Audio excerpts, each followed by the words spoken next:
Om Sai Ram. Shri Sai Satcharita chapter 18 and chapter 19.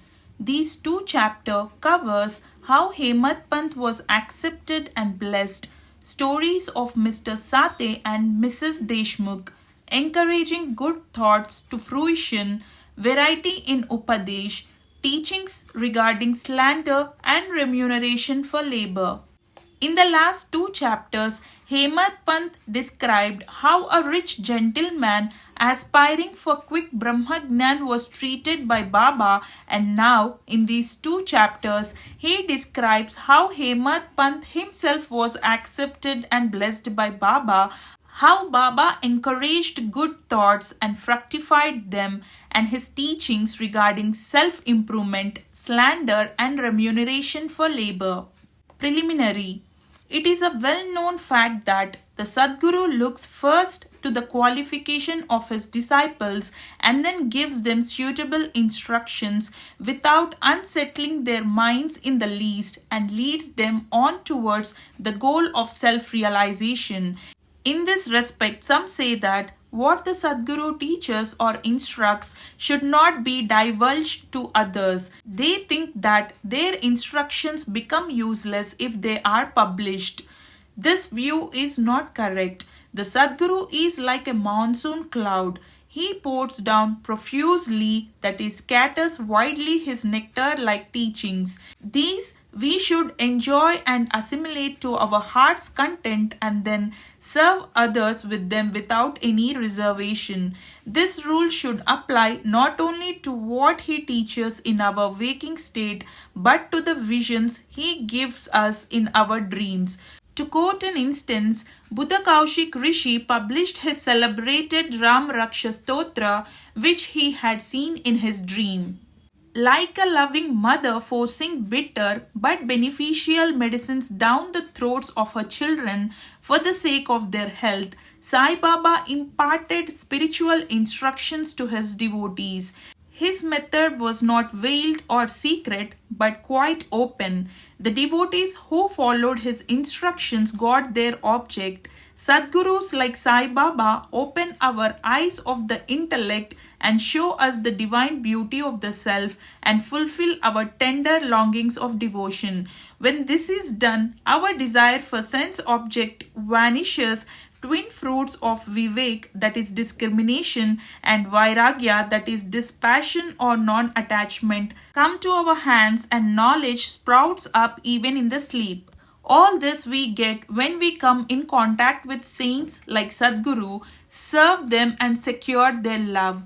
The Lord, who fulfills the desires of his devotees, comes to our aid, removes our troubles and sufferings and makes us happy. This progress or development is entirely due to the help of the Sadguru, who is regarded as the Lord himself. Therefore, we should always be after the Sadguru, hear his stories, fall at his feet and serve him. Now we come to our main story. Mr. Sate.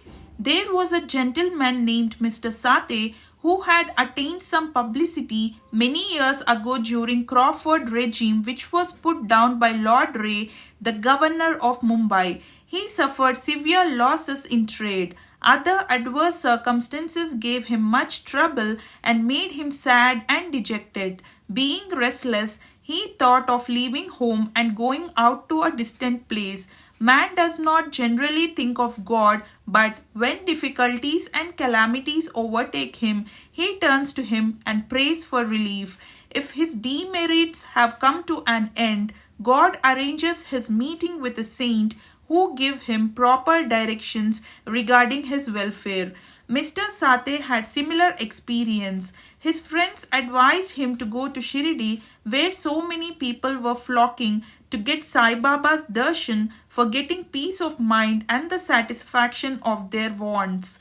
He liked the idea and at once came to Shirdi in 1917. Seeing Baba's form, which was like eternal Brahma, self-luminous, peerless and pure, his mind lost its restlessness and became calm and composed. He thought that it was the accumulation of merits in his former births that brought him to the holy feet of Baba. He was a man of strong will. He at once started to make a parayan, that is study, of Guru Charitra. When the reading was finished in the Saptah, that is 7 days, Baba gave him a vision that night. It was to this effect.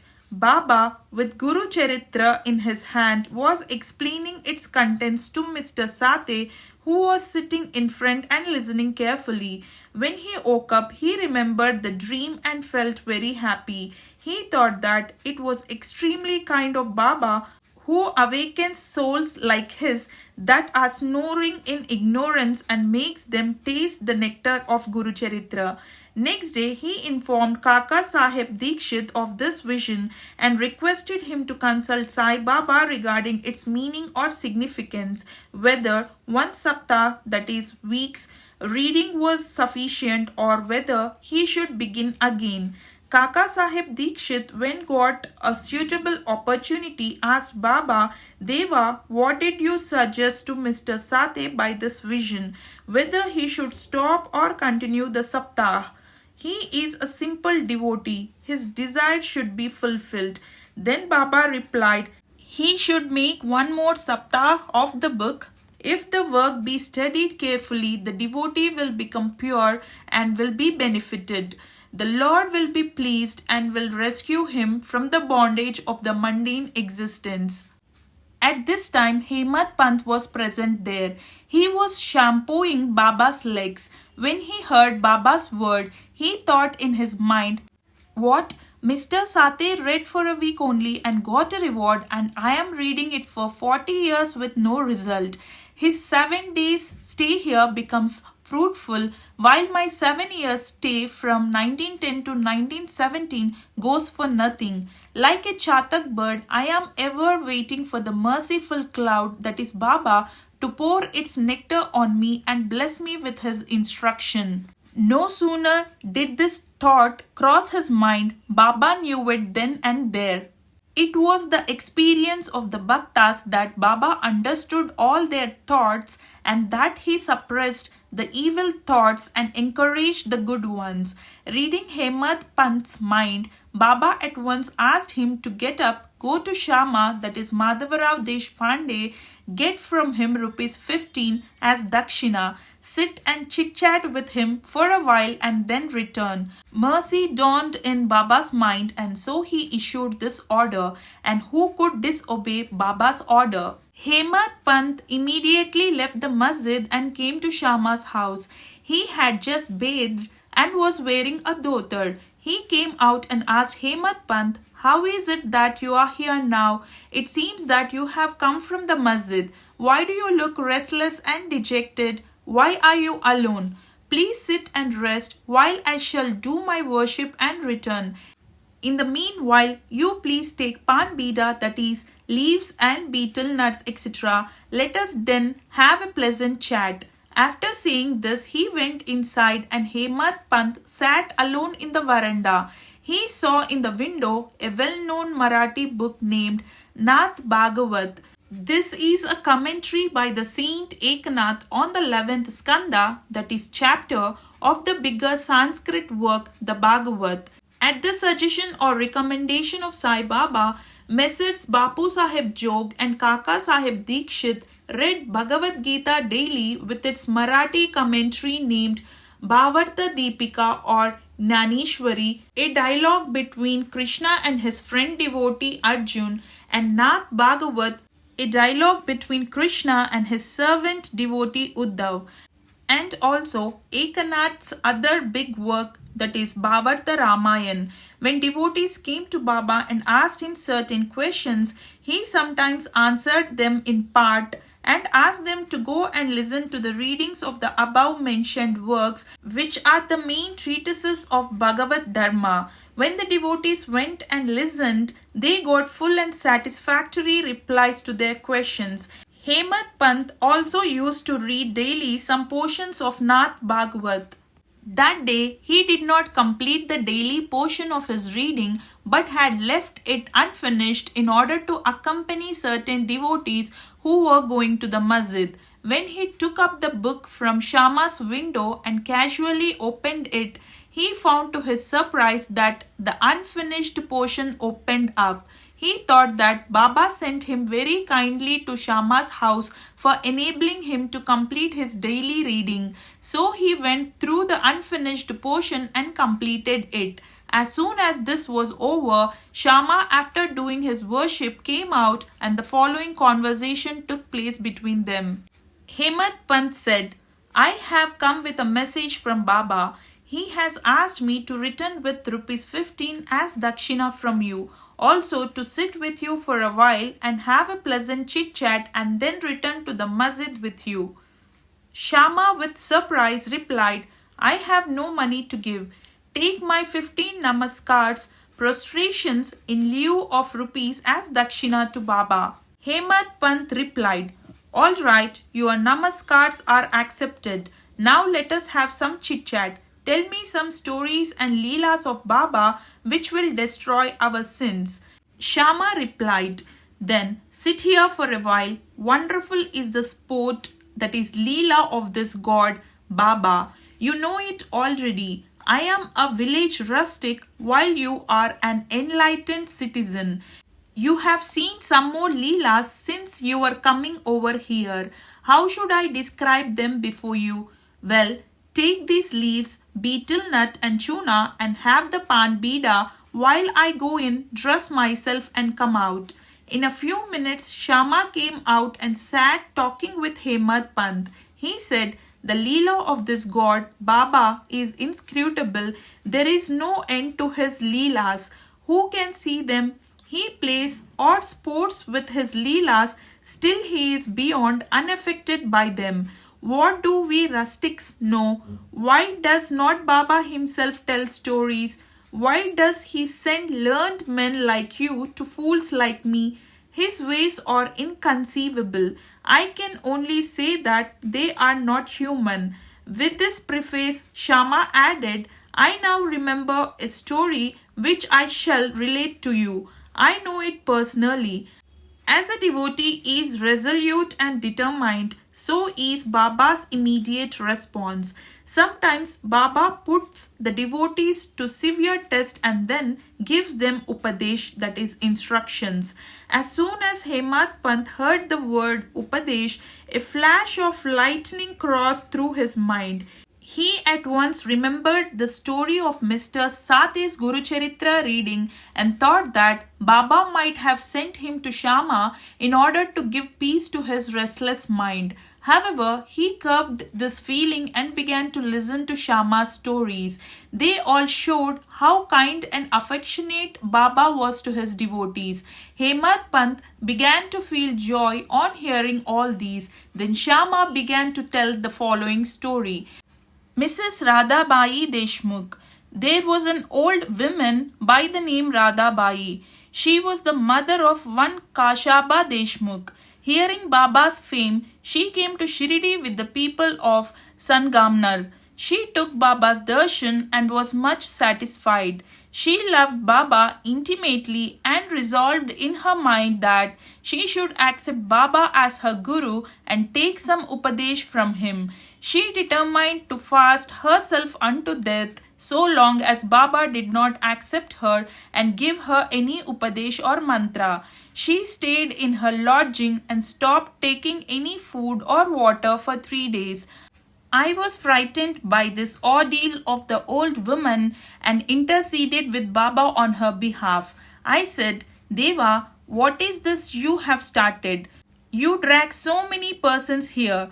You know that old lady. She is very obstinate and depends on you. She has resolved to fast unto death if you don't accept and instruct her. If anything worse happens, people will blame you and say that Baba did not instruct her and as a consequence she met her death. So take some mercy on her, bless her and instruct her. On seeing her determination, Baba sent for her and made her change her mind by addressing as follows. O mother, why do you have to subject yourself to unnecessary tortures? You are my mother and I am your child. Take pity on me and hear me through. I tell you my own story which if you listen carefully will do you good. I had a guru. He was a great saint and most merciful. I served him long, very long. Still he would not blow any mantra into my ears.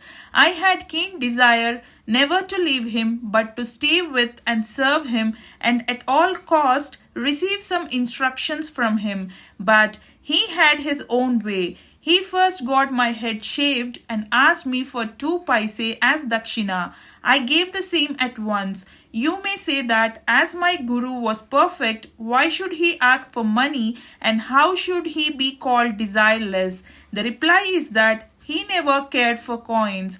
What had he to do with them? His 2 paise were firm faith and patience or perseverance. I gave these 2 paise to him and he was pleased. I resorted to my guru for 12 years. He brought me up.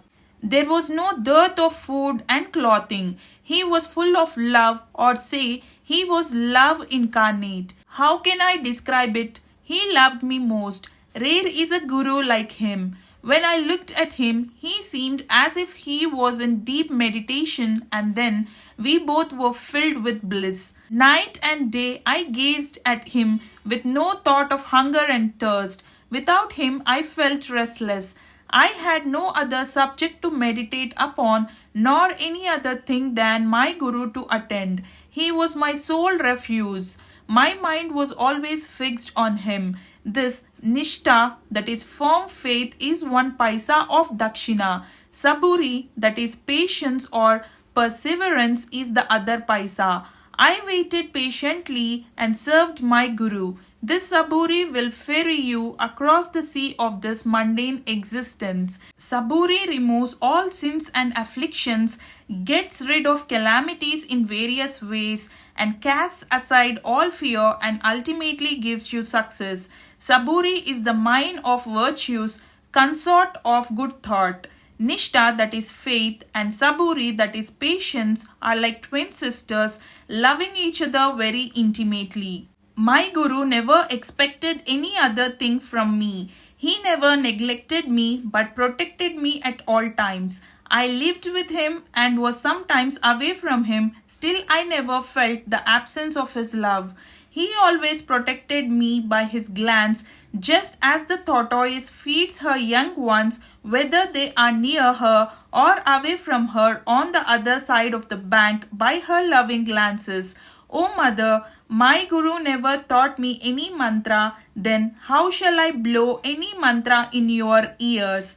Just remember that Guru's tortoise-like loving glance gives us happiness. Do not try to get mantra or upadesh from anybody. Make me the sole object of your thoughts and actions, and you will no doubt attain Paramatma, that is the spiritual goal of life. Look at me wholeheartedly and I in turn look at you. Sitting in this masjid, I speak the truth, nothing but the truth. No sadhana or proficiency in the 6 shastras is necessary. Have faith and confidence in your guru. Believe that guru is the sole actor or doer. Blessed is he who knows the greatness of his guru and thinks him to be Hari, Hara and Brahma, Trimurti incarnate. Instructed in this way, the old lady was convinced. She bowed to Baba and gave up her fast. Hearing this story carefully and attentively and marking its significance and appropriateness, Hemant Pant was most agreeably surprised. On seeing this wonderful Leela of Baba, he was moved from top to toe. He was overflowing with joy. His throat was choked and he was not able to utter a single word. Shama, on seeing him in this condition, asked him, "What is the matter with you? Why are you silent? How shall I describe the innumerable Leelas of Baba?" Just at this time, the bell in the masjid began to ring, proclaiming that the noon worship and Aarti ceremony had begun. Therefore, Shama and Hemant Pant hurried to the masjid. Bapu Sahib Jog had just started the worship.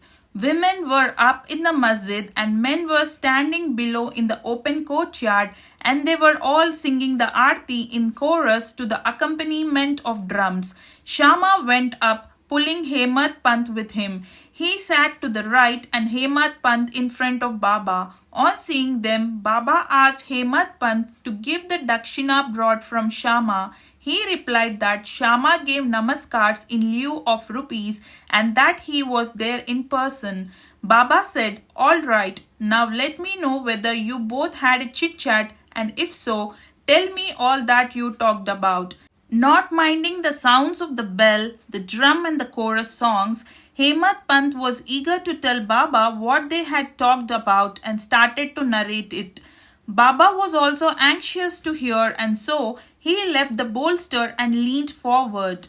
Hemant Pant said all that they talked about was very pleasant, especially the story of the old lady was most wonderful, and that, on hearing it, he thought that his Leela was inexplicable, and under the guise of that story, he really blessed him. Baba then said, "Wonderful is the story. How were you blessed? I would like to know everything in detail from you, so tell me all about it." Then Hemant Pant related in full the story which he had heard a little while before and which had made a lasting impression on his mind. Hearing this, Baba was much pleased and asked him, "Did the story strike you and did you catch its significance?" He replied, "Yes, Baba. The restlessness of my mind has vanished and I have got true peace and rest and come to know the true path." Then Baba spoke as follows: "My method is quite unique. Remember well this one story and it will be very useful. To get the knowledge, that is realization of the self, dhyan, that is meditation, is necessary. If you practice it continuously, the vrittis, that is subtle thoughts, will be pacified. Being quite desireless, you should meditate on God, who is in all the creatures, and when the mind is concentrated, the goal will be achieved. Meditate always on my formless nature, which is knowledge incarnate, consciousness and bliss. If you cannot do this, meditate on my form from top to toe, as you see here night and day. As you go on doing this, your vrittis will be single pointed, and the distinction between the dhyata, that is meditator, dhyana, that is act of meditation, dheya, that is thing meditated upon, will be lost, and the meditator will be one with the consciousness and be merged in the Brahma. The mother tortoise is on one bank of the river and her young ones are on the other. She gives neither milk nor warmth to them. Her mere loving glance gives them nutrition. The young ones do nothing but remember, that is, meditate upon their mother. The tortoise glance is to the young ones the only source of sustenance and happiness. Similar is the relation between the Guru and disciples. When Baba uttered these words, the chorus of the Aarti songs was over and all cried out loudly in unison, "Victory be to our Sadguru Sai Maharaj, who is pure consciousness, knowledge and bliss." Dear readers, let us imagine that we are at this time standing amongst the crowd in the masjid, and let us join them in this Jai Jaikar. After the Aarti ceremony was over, Prasad was distributed. Bapu Sahib Jog came forward as usual and after saluting Baba, gave into his palm a handful of sugar candy. Baba pushed all this into the hands of Hemant Pant and said to him, "If you take this story to heart and remember it well, your state will be sweet as the sugar candy, all your desires will be fulfilled and you will be happy." Hemant Pant bowed down to Baba and implored, "Do favor me like this, bless and protect me always." Baba replied, "Hear this story, meditate on it and assimilate its spirit. Then you will always remember and meditate on the Lord who will manifest himself to you." Dear readers, Hemant Pant got prasad of sugar candy and we now get the prasad of sugar candy or nectar of this story. Let us drink it to our heart's content, meditate on it and assimilate it and be strong and happy by Baba's grace. Amen. Towards the end of the 19th chapter, Hemant Pant had dealt with some other matters which are given below. Baba's advice regarding our behavior. The following words of Baba are of general welfare and invaluable. If they are kept in mind and acted upon, they will always do you good. Unless there is some relationship or connection, nobody goes anywhere. If any men or creatures come to you, do not discourteously drive them away, but receive them well and treat them with due respect. Shri Hari God will be certainly pleased if you give water to the thirsty, bread to the hungry, clothes to the naked, and your veranda to strangers for resting. If anybody wants any money from you and you are not inclined to give, do not give, but do not bark at him like a dog.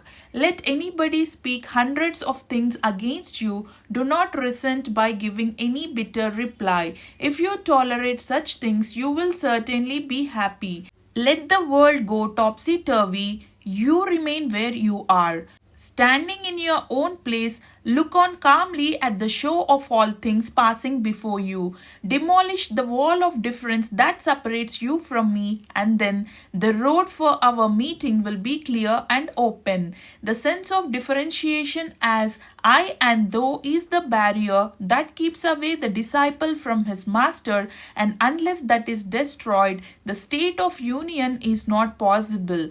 Allah Malik, that is God, is the sole proprietor. Nobody else is our protector. His method of work is extraordinary, invaluable, and inscrutable. His will be done, and He will show us the way and satisfy our heart's desires. It is on account of Rinanaband, that is former relationship, that we have come together. Let us love and serve each other and be happy. He who attains the supreme goal of life is immortal and happy. All others merely exist, that is, live so long as they breathe. Encouraging good thoughts to fruition. It is interesting to note how Saibaba encouraged good thoughts. You have to surrender yourself completely to Him with love and devotion, and then you will see how He helps you throughout. Some saint has said that when you get a good thought immediately after awakening from sleep, and if you develop the same afterwards during the day, your intellect will be unfolded and your mind will attain calmness. Hemant Pant wanted to try this. One Wednesday night, before going to bed, he thought, tomorrow is Thursday, an auspicious day, and the place that is Shirdi is so holy, so let me pass the whole day in remembering and celebrating Ram Nam. And then he slept off. Next morning when he got up, he remembered without any effort the name of Ram and was much pleased. After finishing his morning duties, he went to see Baba with flowers. When he left Dikshitwada and was passing by Bhudiwada, that is present Samadhi Mandir, he heard a beautiful song that was being sung nicely by one Aurangabadkar in the masjid before Baba. The song was Guru Kripanjan Payo Mere Bai etc. by Eknath, in which he says that he got collyrium in the form of his Guru's grace, which opened his vision and made him see Ram in and out, in sleep, dream and waking state and everywhere. There were so many songs, but why was this song particularly chosen by Aurangabadkar, a devotee of Baba? Is this not a curious coincidence arranged by Baba to amplify the determination of Hemant Pant to sing unceasingly Ram Nam during the day? All saints agree and lay stress upon the efficacy of uttering Ram's, God's name, in fulfilling the ambitions of the Bhaktas and in protecting and saving them from all calamities. Variety in Upadesh, slanderer condemned. Sai Baba required no special place nor any special time for giving instructions. Whenever any occasion demanded, he gave them freely. Once it so happened that a bhakta of Baba reviled someone behind his back before other people. On leaving aside merits, he dwelt on the faults of his brother and spoke so sarcastically that the hearers were disgusted. Generally, we see that people have a tendency to scandalize others unnecessarily, and this brings on ill feelings. Saints see scandal in another light. They say that there are various ways of cleansing or removing dirt, that is, by means of water and soap, etc. But a scandalmonger has got a way of his own. He removes the dirt, that is, faults of others, by his tongue. So, in a way, he obliges the person whom he reviles, and for this he is to be thanked. Saibaba had his own method of correcting the scandalmonger. He knew by his omniscience what the slanderer had done, and when he met him at noon near the Lendi, Baba pointed out to him a pig that was eating filth near the fence, and said to him, "Behold, how with what relish it is gulping filth. Your conduct is similar. You go on reviling your own brethren to your heart's content. After performing many deeds of merit, you are born as a human, and if you act like this, how can Shirdi help you in any way?" Needless to say that the Bhakta took the lesson to his heart and went away. In this way, Baba went on giving instructions whenever necessary. If these are born in our minds and acted upon, the spiritual goal, that is realization, is not far off. There is a proverb which says, "If there be my hurry, Lord, he will feed me on my cot." This proverb is only true in respect of food and clothing, but if anyone believing this sits idle and does nothing in spiritual matters, he will be ruined. One has to exert himself to his utmost for attaining self-realization. The more he endeavors, the better for him. Baba said that he was omnipresent, transcending land, air, world, light and heaven, and that he was not localized. To remove the misunderstanding of those who thought that Baba was only his body 3 cubits and half in length, he incarnated himself in this form, and if any devotee meditated on him day and night with complete self-surrender, he experienced complete union with him, like sweetness and sugar, waves and sea, eye and its sight. He who wants to get rid of the cycle of births and deaths should lead righteous life with his mind calm and composed. He should not speak harshly to anyone so as to hurt him. He should always engage himself in good actions, should do his duties and surrender himself heart and soul to him. He need not then be afraid of anything. He who trusts him entirely, hears and expounds his leelas, and does not think of anything else, is sure to attain self-realization. Baba asked many to remember his name and to surrender to him, but to those who wanted to know who they were, that is, who am I, he advised Shravan, that is steady, and Manan, that is contemplation. To some he advised remembering God's name, to others hearing his leelas, to some worship of his feet, to others reading and studying Adhyatma Ramayan, Gnaneshwari and other sacred scriptures. Some he made sit near his feet, some he sent to Kandoba's temple, and some he advised the repetition of the 1,000 names of Vishnu, and some the study of Chandogya Upanishad and Gita. There was neither any limit nor any restriction to his instructions. He gave in person or by visions and dreams. To someone addicted to drink, he appeared in his dream, sat on his chest, pressed it and left him after he gave a promise not to touch liquor any more. To some he explained some mantras like Guru Brahma in dreams. To some devotee who was practicing Hatha Yoga, he sent word that he should leave off Hatha Yoga practices, sit quiet and wait with Saburi. It is impossible to describe all his ways and methods. In ordinary worldly dealings, he set examples by his actions, one of which is given below. Remuneration for labor. One day at noon, Baba came near Radha Krishna Mai's house and said, "Bring me a ladder." Some men brought it and set it against the wall of a house as directed by Baba. He climbed up on the roof of Vaman Gondkar's house, passed over the roof of Radha Krishna Mai's house, and then got down from the other corner. What object Baba had, none could know. Radha Krishnamai was at that time shivering with malaria. It may be to drive off that fever that he may have gone up there.